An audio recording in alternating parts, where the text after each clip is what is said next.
կապված ինչ կանխատեսումներ ունեք ու ասել եք նաև, որ դրանից հետո այդ փուլում խոսելու եք սահմանադրական փոփոխությունների անհրաժեշտության մասին, դա ձեռնարկելու մասին, հետաքրքիր է այդ աստարարումը, այսպես ասած, կնվազեցնի վերընտրվելու շանսերը, թե հակառակը կմեծացնի։ Գիտեք, ավելացնել է արտահերթ ընտրությունների գործընթաց հնարավոր է, որովհետև ձեր պատասխանը հոկտեմբերն է, արդեն մայիսին հունիսին ընտրությունը եղել է քննարկում ձեր ասում։ Մեր լսեք, մեր կուսակցության ներսում այնքան հարցեր են քննարկվում, բայց քննարկվել է եւ արձանագրվել է, որ դա մերժվել է այդ օրակարգը, նախ սկսեմ դրանից։ 2026 թվականի հետ կապված ես գիտեք հույս ունեմ իմ ասածը բան չի հնչի, տենց արոգանտ չի հնչի, բայց ես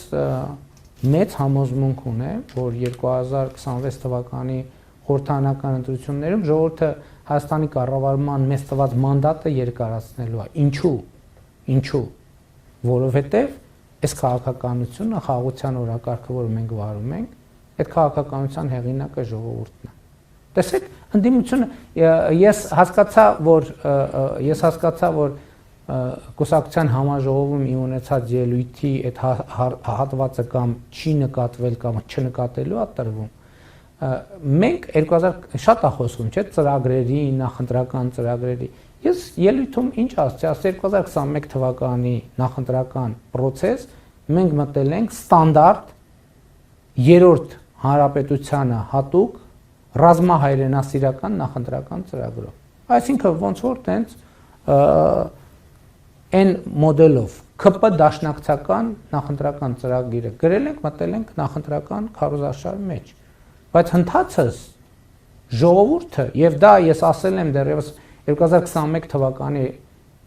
օգոստոսի 24-ի ելույթում եւ դա արտահայտված է կառավարության ծրագրում։ Ժողովուրդը այդ տրամաբանությունը փոխել է։ Մեր մոտ չկա ինստիտուտ ընտրություններից հետո նախընտրական ծրագիրը փոխել, բայց նախընտրական քարոզարշավի ողջ ընթացքում տեղի է ունեցել մի բան, ամբողջ քաղաքական նարատիվի եւ ընկալման ռազմավարության փոփոխություն է տեղի ունեցել, ինչը արտահայտված է կառավարության ծրագրում։ Գնացեք հրապարակային փաստաթուղթը։ Ինչա գրած կառավարության ծրագրում։ Կառավարության ծրագրում գրված է 2021-ից 2026 թվականի գործունեության համար ժողովրդի առաջ կառավարության ստանձնած մեծագույն պարտավորությունը խաղաղություն, խաղաղ զարգացման դարաշրջան բացելն է։ Դա 2021 թվին խորհրդարանում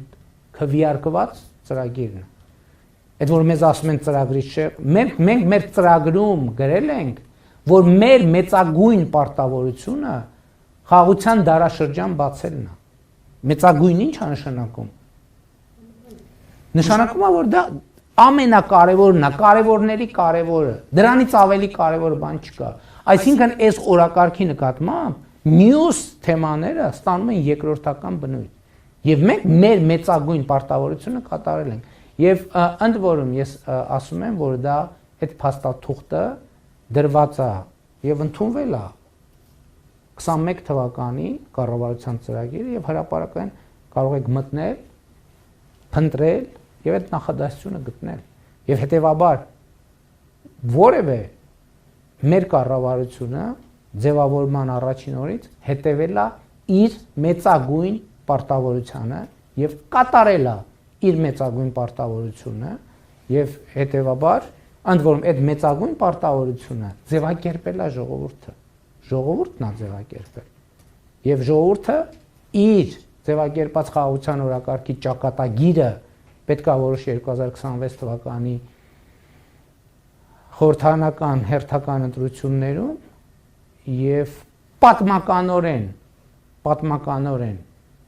չի կարող այլ բան տեղի ունենա, քան խաղաղության օրակարգի հաղթանակի վերահաստատումը։ Ուղղակի պատմականորեն այլ բան չի կարող տեղի ունենա եւ ես համարձակություն ունեմ ասելու, որ մենք օրգանական կապով ենք կապված մեր ժողովրդի հետ եւ այդ մենք չենք այս ամեն ինչը որոշում եւ մենք չենք այս ամեն ինչը որոշել է ժողովուրդը եւ 26 թվին էլ որոշելու է ժողովուրդը Չմոռանաք հավանել տեսանյութը եւ բաժանորդագրվել Civic AM-ի YouTube-յան էջին։